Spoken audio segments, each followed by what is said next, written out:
Hello दोस्तों, आनंद लेखनी blog में रोज़ की तरह आपका हार्दिक स्वागत है। बड़ों को मेरा नमस्कार, छोटों को आशीर्वाद।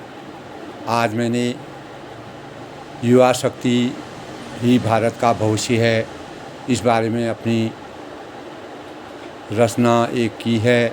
इसके बारे में अपने भाव प्रस्तुत किए हैं, अपने विचार प्रस्तुत किए हैं कि आगामी भारत के भविष्य के निर्माण के लिए युवाओं का क्या योगदान है, युवाओं के लिए हमको क्या करना चाहिए, युवाओं को खुद के लिए क्या प्रयास करने चाहिए, देश के भविष्य के निर्माण के लिए कौन से कारगर उपाय हमको उठाने चाहिए।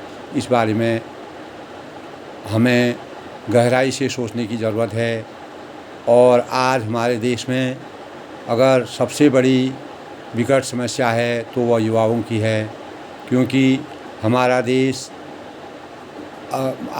देश में युवाओं का प्रतिशत 65% लगभग 65% युवाओं का योगदान है, जो हर क्षेत्र में कार्य कर रहे हैं और अपना योगदान दे रहे हैं। देश के भविष्य के निर्माणक है, वही हमारे कर्णधार हैं। जैसे कि दोस्तों हम जानते हैं, भावी पीढ़ी युवा वर्ग के लिए प्रेरणादायक विचार। आज जैसे कि हम लोग हर साल पितृ दिवस मनाते हैं, उसी समय मेरे दिमाग में भाव आए कि हमें भावी पीढ़ी की दिशा और दशा की कर्तव्य निष्ठा के लिए प्रेरणादायक भावों का सृजन करना चाहिए। उसके लिए कुछ अपने विचार रखने चाहिए। दोस्तों हम जानते हैं, युवा दिवस हम हर वर्ष 12 जनवरी को मनाते हैं, और जिसके अंतर्गत हम उनके चरित्र निर्माण और जीवन को उत्तम बनाने के लिए विभिन्न प्रकार की योजनाओं को लागू करने और उनके भविष्य निर्माण के लिए नई संसाधनों की खोज करके सुनहरे जीवन की कल्पना करते हैं। ये हमारी सरकार करती है, नए नए नियम बनाती है, उनकी योजनाएं बनाती हैं, कैसे उनके जीवन को कारगर किया जाए, उत्तम बनाया जाए, हर क्षेत्र में उनको कैसे सक्षम किया जाए, उसके बारे में नए नए कार्यविधियाँ करती हैं, नए नए विचार करते हैं, नए नए स्रोतों का निर्माण करते हैं। दोस्तों जैसे कि हम जानते हैं कि हमारी भावी पीढ़ी अन्य देशों की तुलना में बहुत उद्यमशीलता और उत्साही होने के प्रमाण हैं। हमारी भावी पीढ़ी के पास बहुत ही उद्यमशीलता है और उत्साह है। देश की छवि को उभारने में उनका योगदान हर क्षेत्र में सराहनीय रखने की प्रतीत होने की श्रेणी के मानक रखते हैं। वह उसके मानकीकरण में आते हैं। हमारा देश युवाओं का देश है, वही हमारी आशा की किरण है, और भविष्य में हमारी जो आशाएं हैं, हमारी पूरी आशाएं, पूरे देश की आशाएं उनके ऊपर टिकी हुई हैं। परंतु आज के परिवेश में उनके योगदान को जुझारू रूप प्रदान करने के लिए सबसे पहले माता पिता, परिवार, शिक्षकों व समूचे समाज की जिम्मेदारी सर्वोपरि मायने रखती है। इन लोगों की जिम्मेदारी, कैसे हमको अपने बच्चों को संस्कार देना चाहिए, कैसे हमें अपने परिवार का सृजन रखना चाहिए, कैसे परिवार में उनको संस्कार देने चाहिए। शिक्षकों की भूमिका बहुत मायने रखती है, क्योंकि शिक्षक अच्छी शिक्षा देंगे, उनके चरित्र निर्माण के लिए कारगर उपाय करेंगे और अपना तन मन और वचन से उनके चरित्र का निर्माण करेंगे, उनको शिक्षा प्रदान करेंगे। और समाज में अगर अच्छाइयाँ होंगी, और क्योंकि बड़ों से ही एक भावी पीढ़ी भी कोई भी चीज़ सीखती है, उसके अनुसार चलती है। जो बड़े लोग कहते हैं वही छोटा उसको कारगर करता है, उसी के अनुसार चलता है। तो उसके लिए हम लोगों की बहुत बड़ी जिम्मेदारी होती है। दोस्तों जैसे कि हम जानते हैं कि देश की सुदृढ़ता को संजोकर रखने और मजबूती प्रदान करने के लिए युवाओं की सबसे बड़ी अहम भूमिका रहती है। आज के परिवेश में मात्र भारत ही ऐसा राष्ट्र है जहाँ की जनसंख्या के अनुपात में युवाओं का लगभग 65% योगदान है, जिसके अंतर्गत 35 वर्ष की आयु के युवा शामिल हैं, जो हमारे देश के लिए सौभाग्य और खुशहाली का भविष्य है। यानी ये हमारे देश के लिए बहुत ही खुशहाल का विषय है। इसीलिए हमारा देश व भविष्य युवा शक्ति का प्रतीक है। युवा वर्ग में जोश, उत्साह, कर्मठता, विलक्षण प्रतिभा की सोच के साथ उभरती हुई टेक्नोलॉजी में महारत हासिल करने की प्रतिभा छुपी हुई है। हमारे देश के हर युवा में, चाहे वह सब्जी बेच रहा हो, चाहे वह कलाकारी कर रहा हो, चाहे वह फल विक्रेता हो, चाहे वह चाय की दुकान लगा रहा हो, चाहे वह कोई भी कार्य कर रहा हो, वह पढ़ रहा हो, इंजीनियरिंग कर रहा हो, डॉक्टरी कर रहा हो, तो उसके अंदर अपने क्षेत्र में विलक्षण प्रतिभा है। ये हमारे युवा वर्ग का सबसे बड़ी चीज़ है। मैंने विदेशों में देखा, विदेशों में मैं एक आध बार गया भी हूँ, मैंने देखा कि वहाँ पर युवाओं में इतना आत्मबल नहीं है जो हमारे भारत के युवाओं में है। आज हमारे भारत के युवा विदेशों में भी अपना नाम कमा रहे हैं। यही भारत के भविष्य के कर्णधार हैं। इनकी दक्षता के आगे सारा विश्व नतमस्तक है। आज ऐसा देखा जाता है कि जिस देश में युवा शक्ति की प्रबलता होगी, निश्चित ही वह देश उन्नति के पथ पर अग्रसर होगा। यह विश्व के अनेकों मनोवैज्ञानिक और विचारवान व्यक्तित्व का प्रायोगिक परीक्षण और अध्ययन है। ये मतलब अगर अब युवा शक्ति का बाहुल्य होगा, युवा शक्ति होगी, वह देश हमेशा वह देश ही युवा कहलाएगा। उस देश की शक्ति बहुत ही बड़ी होगी। उस देश में विकास की गति बहुत ही तेज़ी से बढ़ सकती है। ये हमारी कल्पना है और ये हमारे भारत के युवाओं से हमारी बहुत बड़ी अपेक्षाएं हैं। जैसे कि हम जानते हैं कि हमारे देश के राष्ट्रपिता महात्मा गांधी व स्वामी विवेकानंद जी ने हमारे युवाओं को आगे बढ़ने की प्रेरणा से विभूषित करने के लिए अथक प्रयास किया। हमारी बार बार यही अपेक्षा रहती है कि एक चरित्रवान नागरिक के उच्च चरित्र की व्यक्तिगत उदाहरण से युवाओं को एक रोल मॉडल बनाने के लिए सकारात्मक मार्गदर्शन की आवश्यकता है। अगर हम उनको रोल मॉडल बनाएंगे, हर क्षेत्र में उनको आगे बढ़ाएंगे, तो हर इंसान को, हर व्यक्ति को, हर माता पिता को, हर शिक्षक को, हर समाज को उनको सकारात्मक दिशा की ओर अग्रसर करने की आवश्यकता है। आज हमारे सामने डिजिटल युग का प्रारंभ हो गया है, डिजिटल आ गया है। आज हमारे युवा वर्ग में जन्मजात अपनी भूमिका अदा कर रहे हैं। जन्मजात ही मतलब उनमें डिजिटल की योग्यता आ रही है, डिजिटल सीखने की उनकी वह है। हर एक छोटे से छोटा बच्चा जन्म ले रहा है, वह डिजिटल की हर चीज़ों को जानने लग गया है। ये इतनी विलक्षण प्रतिभा हमारे देश के युवाओं के अंदर है, जिसके कारण उनकी प्रतिभा जन्म से ही उभरती जा रही है। यही कारण है। जैसे कि हम जानते हैं कि आज युवा वर्ग में निराशा के बीज भी पैदा हो रहे हैं। उसका मेन कारण यह है कि थोड़ा सा जनसंख्या के बढ़ते हुए घनत्व के अनुसार युवाओं में रोज़गार की कमी हो गई है। युवा रोज़गार की तरफ दौड़ रहा है। अपनी तरफ से सरकार पूरा ध्यान लगा रही कि हम युवाओं को कैसे अपने देश में सुरक्षित रखें, उनका जीवन उत्तम बनाएं, उनको अच्छी शिक्षा दें, उनको अच्छी टेक्नोलॉजी से करें। लेकिन फिर भी बढ़ती हुई जनसंख्या में प्रतिस्पर्धा की दौड़ में युवा थोड़ा निराशा की ओर भी जा रहे हैं। लेकिन सरकार की अच्छी योजनाओं के कारण कुछ न कुछ उनको मिल रहा है, देश में मिल रहा है, और उनको अच्छी शिक्षा मिल रही है। इस प्रकार के संसाधन किए जा रहे हैं जिससे उनका मनोबल ऊंचा हो। आज बढ़ती हुई बेरोजगारी और महंगाई की मार के कारण प्रतिस्पर्धा के वातावरण में कहीं न कहीं युवाओं की सोच में नकारात्मकता की सोच भी आ रही है। जन्म ले लिया जैसा कि समाज के परिवेश में दिखाई देता है।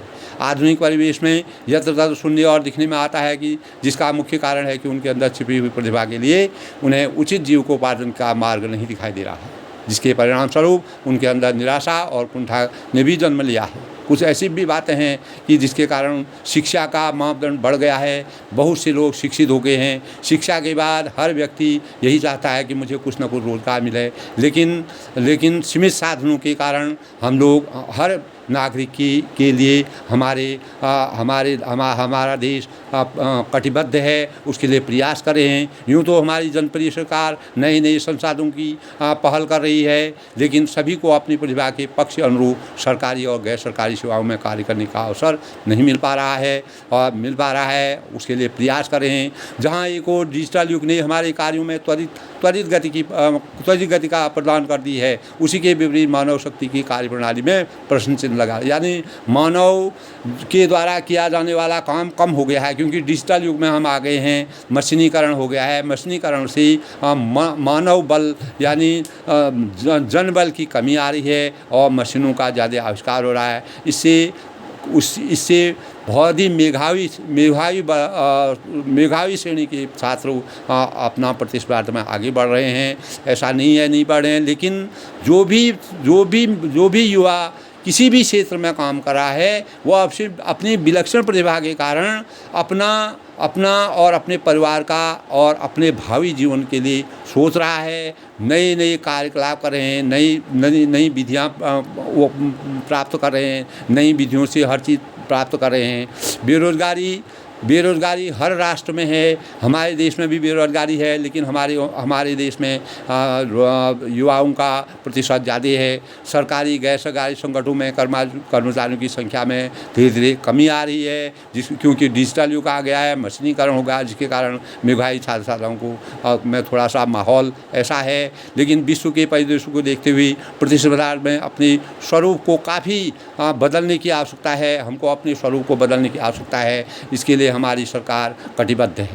एक और जहाँ हमारी जनप्रतिनिधि सरकार ने सरकारी गैर सरकारी संस्थाओं को में थोड़ा सा कमी लाई है, वहीं दूसरी ओर डिजिटल युग के साथ जुड़ने के साथ नए संसाधनों को ढूंढने के लिए बैंकों से ऋण मुहैया कराकर और प्रावधानों को लागू करने, जैसे स्टार्टअप, मुद्रा लोन, प्रधानमंत्री रोजगार योजना, मुख्यमंत्री स्वरोजगार योजना, युवाओं को मुहैया कराने का प्रावधान किया गया है। लेकिन जानकारी के अभाव और संसाधनों की कमी के कारण सभी लोग इसका फ़ायदा नहीं उठा पा रहे हैं। लेकिन भविष्य में इसके लिए सरकार कटिबद्ध है और सभी युवा अपना किसी न किसी कार्य में जुड़े हुए हैं। ये सौभाग्य की बात है कि हमारे देश के युवा हर क्षेत्र में विलक्षण प्रतिभा रखते हैं, चाहे वह छोटा काम हो, बड़ा काम हो, वह हर प्रकार का काम करके अपना जीवन निर्वाह कर रहे हैं। ये बहुत ही हमारे देश के लिए प्रतिभा की बात है, खुशी की बात है, खुशहाली का वातावरण है।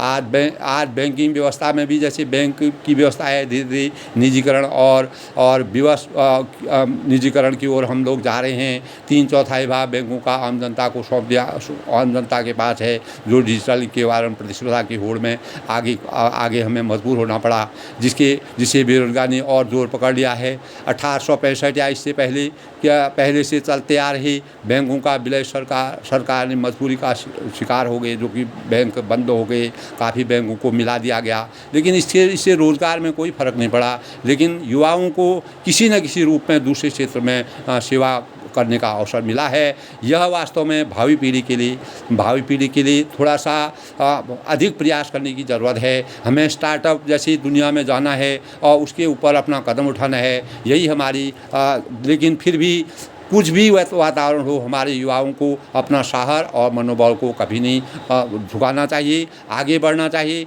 देश की तरक्की के लिए निरंतर काम करना चाहिए। जैसे कि हम जानते हैं कि आज हमारे देश का अधिकांश युवा जो विलक्षण प्रतिभा का धनी है, वह विदेशों की ओर पलायन करने की कगार में भी विदेशों में भी जाते हैं, वहाँ भी अपना नाम करते, जिसका मुख्य कारण है उनकी योग्यता के अनुसार हमारे देश में उनको रोज़गार नहीं मिल पाता है, इसलिए वह विदेशों की ओर भी जा रहे हैं। लेकिन हमको सामंजस्य स्थापित करके कैसे न कैसे अपने युवाओं को जोर देकर अपने युवाओं के लिए सोचना पड़ेगा। अंततोगत्ता वे स्थायी रूप से कोई बाहर भी बस जाते हैं, लेकिन अंततोगत्ता वो अपने देश में ही आते हैं। अपनी अस्मिता के लिए वह सही माने जाते हैं।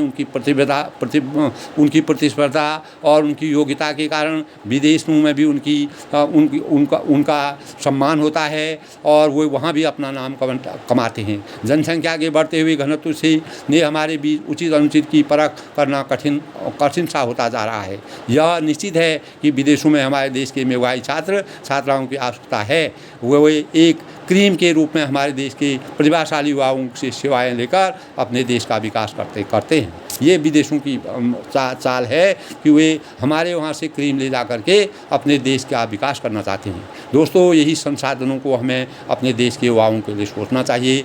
हर क्षेत्र में समाज को, शिक्षक को, परिवार को, हर आदमी को इसके बारे में सोचना पड़ेगा। दोस्तों, मुझे भी लगभग 6 माह तक हम भी बाहर देशों में जाते हैं, काफ़ी लोग जाते हैं और वहाँ पर बाहरी देशों में टैलेंट यानी मेधावी छात्रों की बहुत कमी है, जिसके कारण वह भारत के मेधावी छात्रों के लिए अपने स्रोत खोलते हैं और हमारे छात्र वहाँ जाते हैं, वहाँ भी अपना नाम कमाते हैं। अपनी अपेक्षाओं के अनुसार सेवाओं की प्राप्ति देते हैं और इसीलिए आज विश्व में भारतीय युवाओं का मान बढ़ा हुआ है और यह सौभाग्य की बात है। लेकिन हमारे देश का बुद्धिजीवी वर्ग चला जाता है जो हमारे देश के भविष्य के लिए ठीक नहीं है। हमें इस प्रकार का कोई भी पलायन होता है, हमारा अगर अच्छा क्रीम अगर हमारा बाहर चला जाता है तो यह हमारे देश के लिए ठीक नहीं है। इसमें हमारे देश की राजनीतिकों को गहराई से विचार करने की आवश्यकता है। कुछ महंगाई, धन के अभाव व उचित परिवेश न मिलने के कारण अपनी प्रतिभा को निखारने में और समाज में अपनी प्रतिभा को आगे रखने में असमर्थ हो जाते हैं। यह हुआ बहुत बड़ा कारण है। हमारे नागरिक ऊंची पढ़ाई करने के लिए बाहरी देशों में जाते हैं और अत्यधिक मात्रा में धन खर्च कर दूसरे देशों में धन चला जाता है और ये भी हमारे लिए एक प्रश्न चिन्ह खड़ा करता है। सब कुछ होने के बाद भी विदेशी संस्कृति और संस्कार हमारे देश के युवाओं के लिए मानसिक और भावनात्मक रूप में प्रभावी नहीं हो पाते। यानी हमारे संस्कार उनसे विदेशों से नहीं मिलते हैं, लेकिन फिर भी हमारे युवाओं में प्रतिभा की अपार क्षमता है, जिसके कारण वह हर परिस्थिति में अपने को वहाँ रहने के लिए रहते हैं, वहाँ से धन कमाते हैं, अपने देश में लाते हैं। धीरे धीरे पश्चिमी यानी हम वहाँ पर पश्चिमी देशों में क्या होता है कि वहाँ एकल परिवार की ओर लोगों का जीवन होता है। एकल परिवार को ज़्यादा मान्यता रखी गई है। जैसे अमेरिका जैसे देशों में एकल परिवार की प्रतिशतता बढ़ती जा रही है। यह वहाँ पर एकल माता पिता और प्रतिशत दोगुना बढ़ गया है। तो अगर हम देखते हैं, हम विचार करते हैं, सुनते हैं, एक आंकड़े के अनुसार 1960 से 2016 तक के बीच में 18 वर्ष से कम उम्र के 9% बच्चे माताओं के पास और 8% पिता के पास रहने को मजबूर हो जाते हैं। ये विदेशों की हालत है। लेकिन हमारे देश के युवा अपने माता पिता से जुड़े रहते हैं। ये हमारी बहुत बड़ी शक्ति है। यानी पश्चिमी देशों में पारिवारिक प्रतिभा और मान मर्यादा कोई गणित नहीं है, जहां अधिकांश 14 वर्ष के बच्चों को स्वयं पर निर्भर रहने के लिए मानसिक और शारीरिक रूप से मजबूर किया जाता है। लेकिन हमारे देश में ऐसा नहीं है। हमारे देश में चाहे कम मिलेगा लेकिन हर इंसान अपने माता पिता अपने संयुक्त परिवार में रहता है और माता पिता के अनुसार चलता है। हमारे संस्कारों में अभिन्नता है और एक बच्चा भोजन का एक और भी शेयर और वहाँ पर इस प्रकार की चीज़ें हैं कि एक बच्चा रहता है विदेशों में, वह एक भोजन का एक और होता है, उसको भी शेयर नहीं करना चाहता है। वहाँ शेयरिंग शब्द है ही नहीं। यह उनके संस्कारों में बचपन से ही भर दिया जाता है। आपसी सहयोग और भाईचारा नाम मात्र भी नहीं दिखाई देता है पश्चिमी देशों में।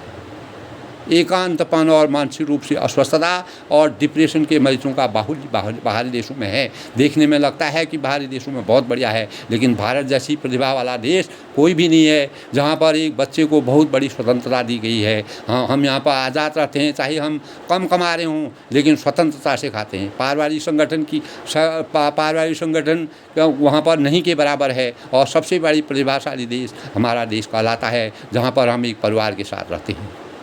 जिसका मुख्य कारण है कि बाहरी देशों में विलक्षण प्रतिभा के युवाओं को सेवा और सुविधाएं मुहैया कराने में देश को हमेशा शक्तिशाली होने के प्रमाण हैं। आज रुपये की अपेक्षा डॉलर की कीमत कितनी आगे है, इस पर भारत जैसे देशों के लिए विचार करने की नितांत आवश्यकता है। मात्र शीर्ष पर बैठे हुए लोगों की जिम्मेदारी यह नहीं है कि वह कुछ करें। प्रत्येक नागरिक को इसकी गहराई के विषय में विचार करने की आवश्यकता है। सरकार को भी अपने भावी पीढ़ी के बारे में गतिशील कदम उठाने की आवश्यकता पर बल देना होगा। तभी हमारी प्रतिभा यहीं रहकर अपने देश की मजबूती के लिए मानसिक, शारीरिक और भावनात्मक रूप में अपने देश की उन्नति के लिए कार्य करने के लिए समर्थवान होंगे। ये सबसे बड़ी शक्ति है कि हमारी सरकार को भी इसमें सभी नागरिकों को, सभी समाज सेवकों को, सभी समाज के लोगों को मानसिक और शारीरिक और भावनात्मक रूप से जोड़ना पड़ेगा।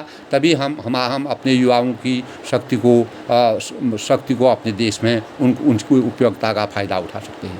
मेरे विचारों की अभिव्यक्ति यही कहती है कि हमारी भावी पीढ़ी को अपनी दिशा और दशा में परिवर्तन करने के मुख्य रूप में इन बातों का ध्यान देने की आवश्यकता है और हमेशा अपने से। और सबसे बड़ी बात है कि कोई भी युवा होता है वह संस्कारी होना चाहिए, उसको अपने से बड़ों का आशीर्वाद प्राप्त करना चाहिए। जैसे कि हमारे शास्त्रों में कहा है, माता पिता एतु मे दैवतं परम यत् कर्तव्यम पूज्यभ्यम देवताभ्यम तदाराभ्यम करोम्यहम्। माता पिता एतु मे दैवतं परम, ये हमारी देवता के तुल्य माने जाते हैं। यत् कर्तव्यम, जिस प्रकार हम देवता को नमन करते हैं उससे भी ज़्यादा हमारे माता पिता हैं। तो इस भाव को हमको लेकर के अपने संस्कारों को बनाना चाहिए, अपने युवाओं को इसकी प्रेरणा देनी चाहिए। हर परिवार, हर समाज, हर माता पिता, हर शिक्षक का यह कर्तव्य है। नितांत आवश्यकता है कि माता पिता और अपने से बड़ों का आशीर्वाद जीवन के लिए औषधि का कार्य करता है और उनके भविष्य का प्रतीक माना जाता है। किसी भी परिस्थिति में अहम व अहंकार से दूर रहना चाहिए। ये हमारा युवा लोगों से है कि कभी भी अहंकार और अहम नहीं रखना चाहिए। माता पिता का आशीर्वाद जीवन के लिए सुनहरे जीवन की कामना की सूचक होती है। हर हाल में लगन और परिश्रम जीवन का मुख्य उद्देश्य बनाना चाहिए कि प्रत्येक नागरिक को, प्रत्येक युवा को ये सोचना चाहिए कि अपना कोई लक्ष्य बनाएं। कठिन से कठिन समय में भी अपने को विचलित नहीं होने देना चाहिए। जब कभी निराशा का वातावरण महसूस होता है तो अपने माता पिता का स्मरण करना चाहिए। ये सबसे बड़ी बात है। दोस्तों, छोटा सा उदाहरण है, थॉमस एडिसन जी ने बहुत प्रयासों के बाद लगभग 700 बार प्रयास जुटाकर बिजली के बल्ब का आविष्कार किया। मैंने एक जगह पढ़ा था इसको कि 700 बार उन्होंने प्रयास किया, तब बिजली के बल्ब का आविष्कार किया। यह उनके परिश्रम और लगन का सबसे बड़ा उपहार सिद्ध हुआ है। ऐसी प्रेरणा से हम अपने को सामर्थ्यवान बना सकते हैं। वास्तविक लक्ष्यों की प्राप्ति के लिए हमें चुनौतियों से सामना करना पड़ता है। यही हमारी सफलता प्राप्ति का सबसे बड़ा आभूषण है। यही हमारी कर्तव्य निष्ठा का सबसे बड़ा आभूषण है। दोस्तों, प्रत्येक भावी नागरिक में विभिन्न प्रकार की चुनौतियों का सामना करना ही पड़ता है और अपने अपने क्षेत्र में आगे बढ़ने की इच्छा शक्ति ही उनको मंजिल तक पहुंचा सकती है और वह अंधेरे में भी उजाले का एहसास करने लगते हैं। अपने कार्यों से, नई शक्ति से, नई विधियों से, नए कार्यों के संसाधनों से अपनी अविरलता को मानक बनाकर देश के सपूत बन सकते हैं और अपने सपनों को साकार कर सकते हैं। आज के परिवेश में संस्कारों में कहीं ना कहीं कमी का एहसास हो रहा है। इससे पूरे पुनर्जागरण की आवश्यकता है। अगर हमारे संस्कारों में पुनर्जागरण होगा तो बच्चों को अपने माता पिता, गुरुजनों और बड़ों बुजुर्गों के प्रति आदर भावों को जगाना होगा और उनका आशीर्वाद प्राप्त करना चाहिए।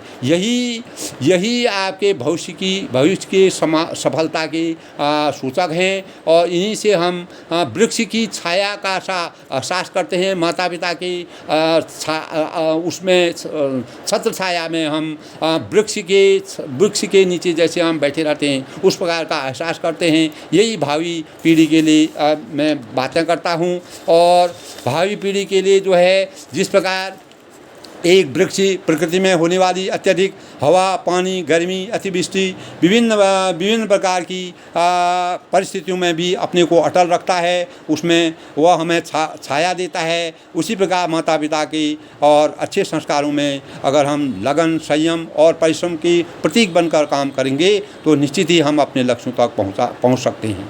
हमें क्योंकि इन्हीं की छत्र छाया में हमारा किसी भी युवा का अस्तित्व छुपा हुआ है, इसे कभी भूलना नहीं चाहिए। और इन्हीं से आपको बोलना, जिन्होंने आपको बोलना सिखाया, लिखना पर सिखाया, पढ़ना सिखाया, आगे बढ़ने के लिए मार्गदर्शन की भूमिका निभाई, ये सब चीज़ों को हमको स्मरण रखना चाहिए। इसी से अपने लक्ष्यों को आगे बढ़ना चाहिए। और यदि सही भविष्य के लिए माता पिता और अपने से बड़ों और गुणवान व्यक्तियों को अपने बचपन की सबसे बड़ी सारथी बनाना चाहिए और उसके लिए भरसक उपाय करना चाहिए। आगे बढ़ने के लिए जीवन का यही सबसे बड़ा सार है। दोस्तों, यह भी देखने में आता है कि कभी कभी कड़ी मेहनत, सही आचार संहिता सही आचार संहिता और लगनशीलता होने पर भी काफ़ी लोग अपने अपने मुकाम तक नहीं पहुंच पाते हैं, असफल हो जाते हैं और अक्सर लोग इसी से विचलित हो जाते हैं। लेकिन दोस्तों, किसी भी परिस्थिति में हमको विचलित होने की आवश्यकता नहीं है। हमें हर हालत में अपने संयम को खोना नहीं चाहिए। दोस्तों, हम अपने जीवन में उदाहरण बनकर एक वृत्तांत खड़ा कर सकते हैं, अपनी विलक्षण प्रतिभा को हासिल कर सकते हैं और परिश्रम और कर्मठता हमारे जीवन का अस्त्र होना चाहिए। तभी हम निराशा से आगे उभर सकते हैं। यही भाव हमारे मस्तिष्क में होने चाहिए। 15 से 24 के आयु वर्ग के युवा, यही हमारी सामाजिक सांस्कृतिक और श्रेणी के मानक हैं। इनकी आवश्यकता है। नैतिक मूल्यों को बचपन से ही हमें उनमें सजाने चाहिए और यही उनकी तरक्की का सबसे अच्छा रास्ता है। शिक्षक समाज और के परिदृश्य में प्रतिभा का जागरण करना चाहिए। शिक्षक को आगे बढ़ाना चाहिए। मेहनत कश और चरित्रवान जो युवा होते हैं वह हमेशा आगे बढ़ते हैं। उनको प्रतिस्पर्धा की दौड़ में वह हमेशा आगे निकलते हैं। तो दोस्तों, सबसे बड़ी बात है कि हमको हर क्षेत्र में आगे बढ़ने की आवश्यकता है, क्योंकि हमारे युवाओं के अंदर सीखने, पढ़ने, लिखने की बहुत बड़ी उत्कंठा है। हर युवा में यह विचारधारा कूट कर भरी हुई है। वर्तमान समय में विज्ञान, प्रौद्योगिकी, संगीत, खेल, कृषि और स्टार्टअप जैसी योजनाओं में हमारे देश के युवाओं का दिन पर दिन विकास के पथ पर अग्रसर हो रहे हैं, जो कि हमारे लिए बहुत ही सौभाग्य की बात है। दोस्तों, हमारी सरकार युवाओं के स्तर के और प्रभावी और सशक्त कदम उठा रही है और उनको अलग अलग कार्य क्षेत्र में कार्य करने के लिए जोड़ रही है। नई टेक्नोलॉजी से जोड़ रही है। सरकारी योजनाओं के माध्यम से मुद्रा लोन और स्टार्टअप जैसी विभिन्न प्रकार की बैंकिंग सेवाओं से उनको रूबरू करा रही है, उनका विकास कर रही है, हर दिशा में विकास करने के लिए कदम उठा रही है और हर युवा को अपने शौर्य, साहस, ओज, त्याग और अदम्य उत्साह के आदर्शों के कीर्तिमान से काम करना चाहिए। यही भारत जैसे देशों को विकास की गति प्रदान कर सकते हैं और हमारे समाज को प्रकाशवान बनाने में सक्षम हो सकते हैं। यही हमारे देश को प्रकाशवान बना सकते हैं और ये शक्ति, प्रतिष्ठा, यही हमारी प्रतिष्ठा, उत्तम प्रतिष्ठा के प्रतीक हैं। और सोशल मीडिया का सही इस्तेमाल हर युवा को करना चाहिए, क्योंकि आज के ज़माने में सोशल मीडिया का अगर हम सही उपयोग करेंगे तो हम अवश्य ही राष्ट्र का अच्छा निर्माण कर सकते हैं। उसमें हमारा योगदान अच्छा होना चाहिए। शांति और सौहार्द का वातावरण प्रस्तुत करना चाहिए। अंत में मैं भारत के विकास व तरक्की व उन्नति पथ पर अग्रसर करने के लिए भावी युवा शक्ति को सबसे बड़ा योगदान भावी युवा शक्ति का है। मैं उनके लिए उनकी भूरी प्रशंसा करता हूं। आज बेरोजगारी युवाओं की समस्या है, लेकिन हमारी सरकार उसके लिए कारगर उपायों की ओर और उनके उज्जवल भविष्य की कामना कर रही है, उसके लिए प्रयासरत है। और सभी जीवन में कभी भी अज्ञानता या उम्र की अपरिपक्वता के कारण हमको कभी भी गलत कदम नहीं उठाना चाहिए। हमको हमेशा अपने नियमों के अनुसार चलना चाहिए, अपनी प्रतिभा के अनुसार चलना चाहिए। अपने में सत्संग की तरफ ज़्यादा जाना चाहिए और कभी भी अपने जीवन में नए उपकरणों के बारे में सोचना चाहिए। यही हमारे जीवन का सबसे बड़ा उदाहरण है। यही हमारे भावी जो युवा हैं उनके जीवन को सफल बना सकते हैं। छात्र जीवन की छात्र ही एक ऐसी चीज़ है जिसको हम उत्तम सांचे में ढाल करके सही उम्र के साथ समय की उपयुक्तता और किस समय क्या काम उनके लिए ज़रूरी है वह उनको करना चाहिए। यही सही युवा पीढ़ी के लिए समय प्रबंधन का स्वरूप है। अगर हम अपने समय का सही प्रयोग करेंगे, अपने कार्य को सही समय देंगे, उसका प्रबंधन सही ढंग से करेंगे, तो हम निश्चित ही अपने लक्ष्य तक पहुँचेंगे। ये मेरे को युवा वर्ग के लिए सबसे बड़ी वह है, मेरी अपेक्षा है और सभी की अपेक्षा होती है कि हम अपने निर्धारित लक्ष्य तक पहुंचने के प्रयासों को प्रभावी करने की सोच को मन में उत्पन्न करने की आवश्यकता हमको है। किसी व्यक्ति विशेष या होनहार युवा को अपने आत्मविश्वास को खोने नहीं देना चाहिए। असफलताएं ही सफलता की सीख से उत्पन्न होने वाले अनुभव ही हमारे सही मार्ग के प्रेरणा स्रोत होते हैं। यही से हम कर्म पथ के मार्ग को तलाशते हैं और इसके प्रति हमें प्रतिसंकल्पित रहना चाहिए। सबसे बड़ी बात यह है कि किसी भी युवा पीढ़ी को अपनी शारीरिक शक्ति को संजो कर रखना चाहिए। लक्ष्यों की प्राप्ति के लिए मानसिक और शारीरिक रूप से स्वस्थ रहकर आगे भविष्य का निर्धारण करना चाहिए। तभी हम सही भविष्य का निर्माण कर सकते हैं, स्वयं अपने परिवार और राष्ट्र की अपेक्षाओं में खरे उतर सकते हैं और विश्व में अपना नाम कमा सकते हैं। यही हमारे जीवन के सुखों की प्राप्ति की सही उपभोग करने की समर्थवान शक्ति है। समाज में विनम्रता, वाणी की मिठास, अपने अस्तित्व को जमीन सतह पर लगाव रखने और उत्तम से उत्तम फलों की प्राप्ति करने के लिए अपने जीवन को संकल्पित करना चाहिए और किसी भी हालत में अब निराश होने की आवश्यकता नहीं है। हमारे युवाओं के भगवान ने हमको अगर 4 हाथ पांव दे रखे हैं तो कोई भी युवा अगर किसी भी काम को करेगा, नीचे से छोटे काम करेगा, बड़े से काम, लेकिन उसी में उसमें गुणवत्ता होगी, उसके कार्य में रचनात्मक होगी, उसका कार्य कुशलता में योग्यता होगी, तो वह छोटे से कार्य से ही विश्व में अपना नाम कमा सकता है। ऐसे कई उदाहरण हैं। कितने बड़े IAS PCS हैं, बड़े बड़े पदों में लोग हैं, उन्होंने अपने आत्मनिर्भरता से कार्य करने के लिए बड़े बड़े पदों से त्याग दे दिया। त्याग करके उन्होंने अपना कार्य किया और वे आज सफलता की सीढ़ी में पायदान पर खड़े हैं। ऐसे भी हमारे लोग, हमारी प्रतिभा की विलक्षण प्रतिभा के लोग हैं जो अपना नाम कमा रहे हैं, जिन्होंने बड़ी बड़ी नौकरी छोड़ करके, बड़े बड़े पद को छोड़ करके आज अपने स्तर पर रहे। मैं अंत में सभी युवाओं से यही कहता हूं कि अपने जीवन को सुचारू बनाने के लिए, अपने जीवन को कारगर बनाने के लिए, उनको अपने देश को आगे बढ़ने के लिए अधिक से अधिक प्रयास करना चाहिए और अपने कर्तव्य का निर्वाह करना चाहिए और अपने देश की रक्षा, सुरक्षा और अपने स्वयं की रक्षा, सुरक्षा, अपने परिवार का नाम कमाने के लिए, विश्व में अपने परिवार का नाम कमाने के लिए आगे बढ़ना चाहिए। मैं युवाओं के बारे में यही कहता हूँ कि युवा हमारे देश की सबसे बड़ी शक्ति है। आज भारत सबसे बड़ा धनी है, वह किसके बदौलत है? केवल युवा की है।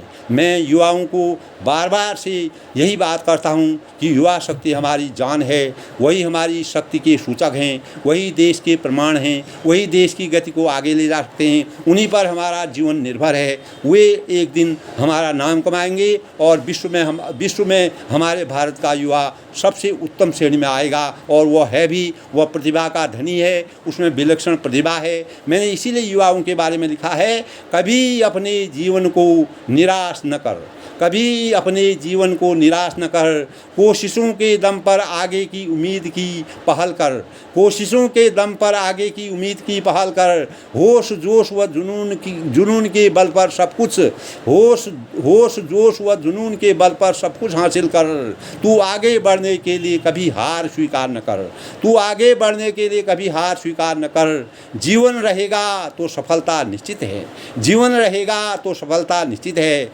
न कभी हार मान, न निराशा का जन्म होने दे पैदा, न कभी हार मान, न निराशा को जन्म देने दे कभी। मंजिल नज़दीक है, जुनून जज्बे का निर्माण कर, मंजिल नज़दीक है, जुनून जज्बे का निर्माण कर। मन में नई कल्पना के अनुभवों के बीजों का सृजन कर, मन में नई कल्पना के अनुभवों के बीजों का सृजन कर। कभी अपने जीवन को निराश न कर, कभी अपने जीवन को निराश न कर, कोशिशों के दम पर आगे की उम्मीद की पहल कर। दोस्तों, ये थी हमारी युवाओं की प्रति प्रेरणा। मैं सभी युवाओं के जीवन की सफल कामना के साथ अपनी वाणी में यही कहता हूँ कि हमारा युवा भावी भारत की शक्ति का बहुत बड़ा निर्माता है, वही हमारे देश को आगे बढ़ा सकता है। उन्हीं के कंधों पर हमारे देश का सौभाग्य है। हमारा देश अगर कहीं भी आगे बढ़ सकता है, किसी भी क्षेत्र में आगे बढ़ रहा है, आज खेल के जगत में, संगीत के जगत में या किसी भी जगत में हम आगे बढ़ रहे हैं, उसका मुख्य कारण है वो हमारी युवा शक्ति का सबसे बड़ी प्रेरणा है। हमारे युवा किसी भी हालत में कहीं पर भी कोई परेशानी होती है, कभी भी निराशा का उदाहरण न बने, आशावान बने। अपने देश की तरक्की के लिए, अपने स्वयं के निर्माण के लिए, अपने परिवार के भविष्य के लिए, अपने परिवार की रक्षा के लिए, अपने परिवार का नाम कमाने के लिए और राष्ट्र को उत्तम राष्ट्र के विकास के लिए और विश्व में अपना नाम